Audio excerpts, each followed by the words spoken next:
दादा और पोते की शिक्षा। गांव के एक छोटे से घर में दादाजी और उनका पोता रोहन रहते थे। दादाजी बहुत ज्ञानी और अनुभवी व्यक्ति थे। उन्होंने अपनी जिंदगी में बहुत कुछ सीखा और अनुभव किया था। दूसरी ओर रोहन एक चंचल और नटखट बच्चा था, जिसे पढ़ाई लिखाई से ज्यादा खेलने में रुचि थी। दादाजी रोज सुबह जल्दी उठकर योग और प्रार्थना करते थे। रोहन को भी वह अपने साथ जगाते और कहते, बेटा, सुबह का समय सबसे कीमती होता है। इस समय मन और शरीर दोनों शुद्ध रहते हैं। लेकिन रोहन हर बार अनसुना कर देता।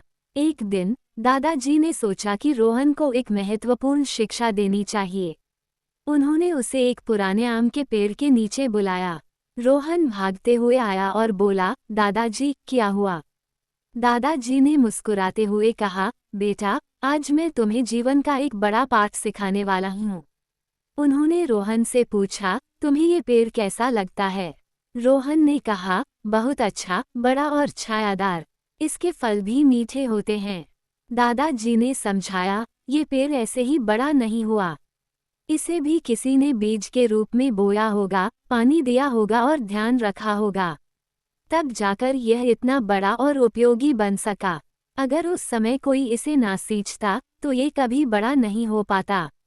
रोहन ने उत्सुकता से पूछा, तो इसका मतलब क्या है, दादाजी? दादाजी ने प्यार से उसके सिर पर हाथ रखते हुए कहा, इसका मतलब है कि जैसे इस पेड़ को समय और मेहनत देकर बड़ा किया गया, वैसे ही तुम्हें भी अपनी पढ़ाई और जीवन में मेहनत करनी होगी। अभी तुम्हारा समय बीज जैसा है। अगर तुम इसे व्यर्थ कर दोगे तो भविष्य में बड़ा और मजबूत पेड़ नहीं बन पाओगे। रोहन को दादाजी की बात समझ आ गई। उसने वादा किया कि वह अब से पढ़ाई पर ध्यान देगा। दादाजी ने उसे हर दिन एक नई कहानी सुनाई, जिससे रोहन को जीवन की नई नई बातें सीखने को मिलीं। धीरे धीरे रोहन का ध्यान खेलने से हटकर पढ़ाई और दादाजी की बातों पर लगने लगा।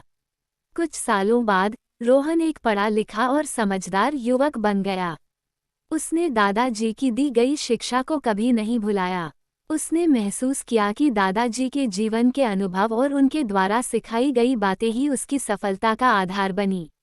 इस तरह दादा और पोते की यह कहानी इस बात का प्रतीक है कि सच्ची शिक्षा और सही मार्गदर्शन जीवन में सबसे बड़ी पूंजी होती है।